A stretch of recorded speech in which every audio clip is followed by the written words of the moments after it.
If you have a traditional IRA, a 401k, or you inherited a retirement account from a parent or spouse, I need you to stop what you're doing and listen for the next 30 minutes. Because as of January 1st, 2026, 3 separate IRS rules have collided at the same time, and the people getting hit hardest are not tax cheats. They're not wealthy. They're regular retirees who did exactly what their bank told them to do and still ended up owing the IRS a 25% penalty on money they were trying to handle correctly. Let me say that number again.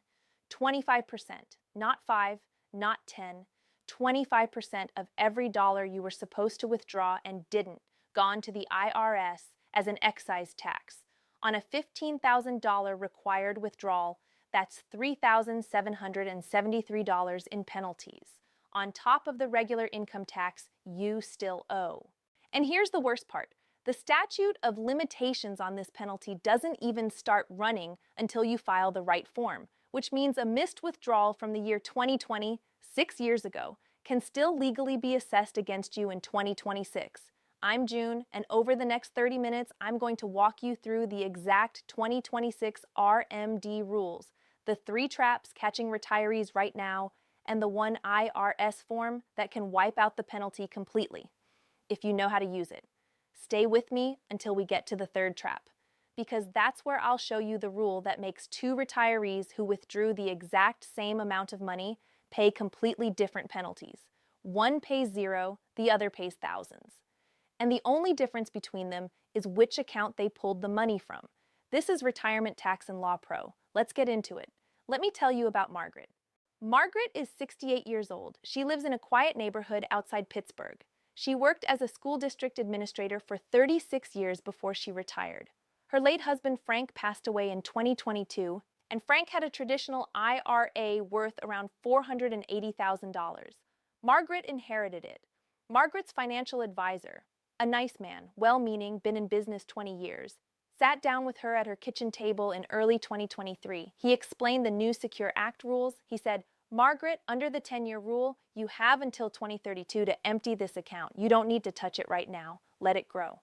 Margaret did exactly what he said. She took nothing in 2022, nothing in 2023, nothing in 2024, and nothing in 2025. In April of 2026, Margaret got a letter from the IRS. Because here's what her advisor didn't know, or didn't tell her. In July of 2024, the IRS published the final regulations on the inherited IRA 10-year rule, and those regulations confirmed something the financial industry had been arguing about for 4 years. If the person who died had already started taking their own required withdrawals, and Frank had because he was 76 when he passed, then Margaret was required to take annual withdrawals every single year, not just empty the account by year 10, annual withdrawals and empty by year 10. The IRS waived the penalty for 2021, 2022, 2023, and 2024 while everyone figured out the rules. But 2025 was the first enforceable year, and 2026 is the first full normal enforcement year. Margaret missed 2 required withdrawals, about $21,000 each. Total missed amount around $42,000. The IRS penalty at 25%, over $10,000. Plus the income tax she still owes on the eventual withdrawals. And Margaret is not alone. The IRS published these final regulations in the Federal Register on July 19, 2024. Millions of non-spouse beneficiaries who inherited IRAs from 2020 onward are now in active enforcement territory. Most of them have no idea. So let's make sure you're not the next Margaret. Here's what the IRS actually says, word for word, from their official Required Minimum Distribution FAQ page. You generally must start taking withdrawals from your traditional IRA, SEPIRA, Simple IRA, and retirement plan accounts when you reach age 73. In plain English, that means this. If you were born in 1953, you turn 73 in 2026. And the IRS now requires you to start pulling money out of your traditional retirement accounts. Your first required withdrawal is due by April 1st of 2027. Your second required withdrawal is due by December 31st of 2027. 2 withdrawals in 1 year, in the same calendar year, that's the Secure 2.0 rule. The age used to be 70 and a half. Then they bumped it to 72, then to 73. And if you were born in 1960 or later, it eventually moves to 75. Now, here's the dollar impact. If you have $400,000 in a traditional IRA at age 73, your first required withdrawal is roughly $15,094. The IRS uses what's called the Uniform Lifetime Table, divisor of 26.5 for age 73, to calculate that number. You'll find the worksheet right on irs.gov. What should you do? If you're turning 73 in 2026, mark 2 dates on your calendar today: April 1st, 2027 for your first withdrawal, December 31st, 2027 for your second.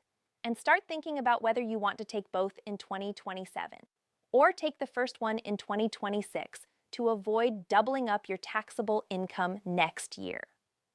The official rule from IRSFAQ, Question 8, if an account owner fails to withdraw the full amount of the RMD by the due date, the amount not withdrawn may be subject to an excise tax of 25%, 10% if the RMD is timely corrected within 2 years. In plain English, that means this: if you miss your withdrawal completely and do nothing, the IRS takes 25% of the missed amount as a separate additional tax on top of the income tax you owe when the money eventually comes out.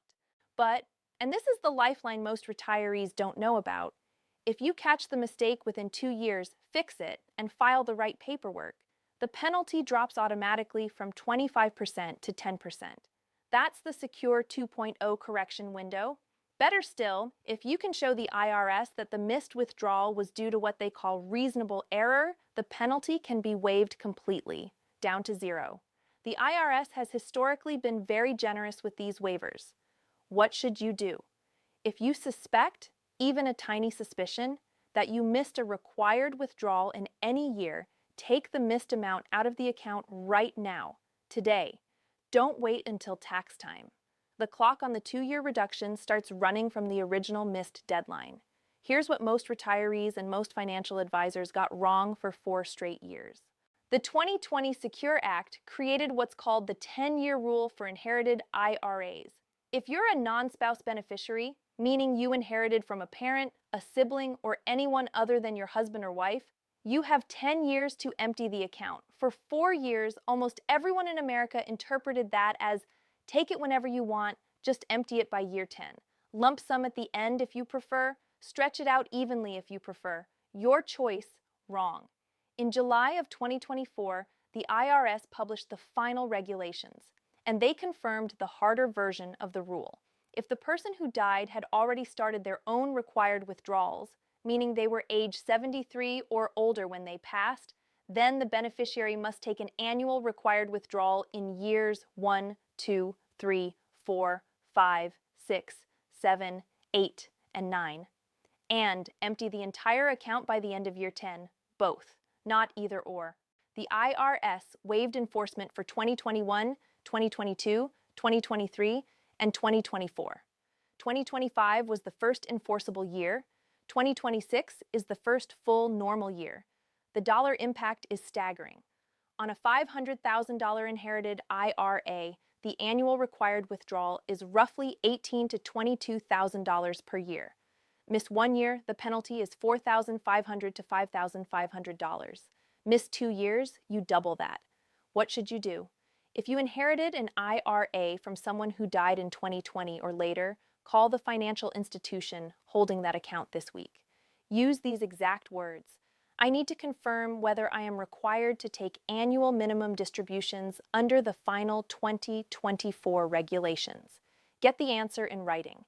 Now here's the part that most people, including financial advisors, including some accountants, get completely wrong.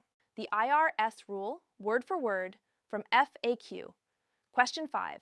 An IRA owner must calculate the RMD separately for each IRA they own, but can withdraw the total amount from one or more of the IRAs. However, RMDs required from other types of retirement plans, such as 401k and 457b plans, must be taken separately from each of those plan accounts. In plain English, IRAs combine. 401ks do not. Let me show you what this means with a real example. Imagine 2 retirees, Patricia and James, both age 74. Both have exactly $600,000 in retirement savings. Both calculate the same required withdrawal, about $22,640. Patricia has 3 traditional IRAs at 3 different banks. She adds up her required withdrawals from each, gets that $22,640 number, and withdraws the whole thing from just one of her IRAs. She has fully complied with federal law, 0 penalty, she did it right. James has 3 401s, one from each of his 3 former employers. He calculates the same $22,640 requirement. He pulls the whole amount from just one of his 401s. He thinks he's done.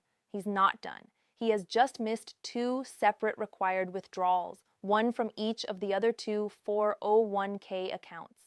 The IRS treats those as 2 completely separate failures, 2 excise taxes, potentially thousands of dollars in penalties, even though he withdrew the same total dollar amount as Patricia. The dollar amount you withdrew is irrelevant. What matters is which account it came from. What should you do? If you have more than one 401k, and roughly 1 in 3 retirees does because they have plans from multiple former employers, you have 2 options. Option 1, take a separate required withdrawal from each plan every year. Option 2, roll the 401ks into a single IRA before your first required withdrawal year, so the easier aggregation rule applies going forward. All right, 3 steps, not 5, not 7, 3, because 3 is what you'll actually remember. Step 1, pull up every retirement account statement you have right now. Make a list on a piece of paper. Write down each account, the type, traditional IRA, Roth IRA, 401k, 403b, inherited IRA, and the December 31st, 2025 balance. This takes about 15 minutes. It is completely free. Without this list, you cannot calculate what you owe. Step 2, go to irs.gov and search for RMD worksheet. The official worksheets are free. They use the Uniform Lifetime Table. Plug in your age and your December 31st, 2025 balance for each account. Write down the required withdrawal amount for each one. If you'd rather use a calculator, AARP has a free RMD calculator at aarp.org. Both are reliable. Step 3, this is the one most people skip. File Form 5329 if there is any chance you missed a withdrawal in any prior year. Even if it was years ago, the form is free. You can download it at irs.gov/forms-about-form-5329. Attach a short letter explaining what happened. Sickness, bad advice, account confusion, anything reasonable. The IRS has historically granted these waivers generously. If you skip this step, the statute of limitations never starts running, and that 25% penalty can be assessed against you years later, even from withdrawals you missed in 2020, 2021, or 2022. The form is your protection. File it. Before you go, drop a comment below and tell me one thing. Did you know about the inherited IRA annual withdrawal requirement? Yes or no, just those 2 words. I read every single comment on this channel, and I reply to as many as I can. And listen, if you have a brother, a sister, a friend, or a parent who has any retirement account at all, please share this video with them today, not tomorrow. Today, one share could save someone you love $3, $5, even $10,000 in IRS penalties. The share button is right below this video.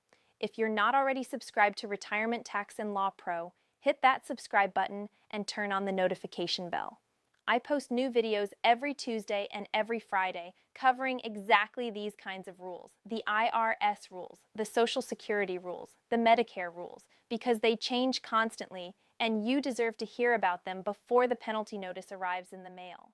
In my next video, I'm covering the new 2026 Social Security earnings test, which is hitting roughly 2 million working retirees and triggering benefit clawbacks that most people never see coming until their check is reduced. Click right here to watch it now. This is June with Retirement Tax and Law Pro. Protect your savings, protect your benefits, and I'll see you in the next one.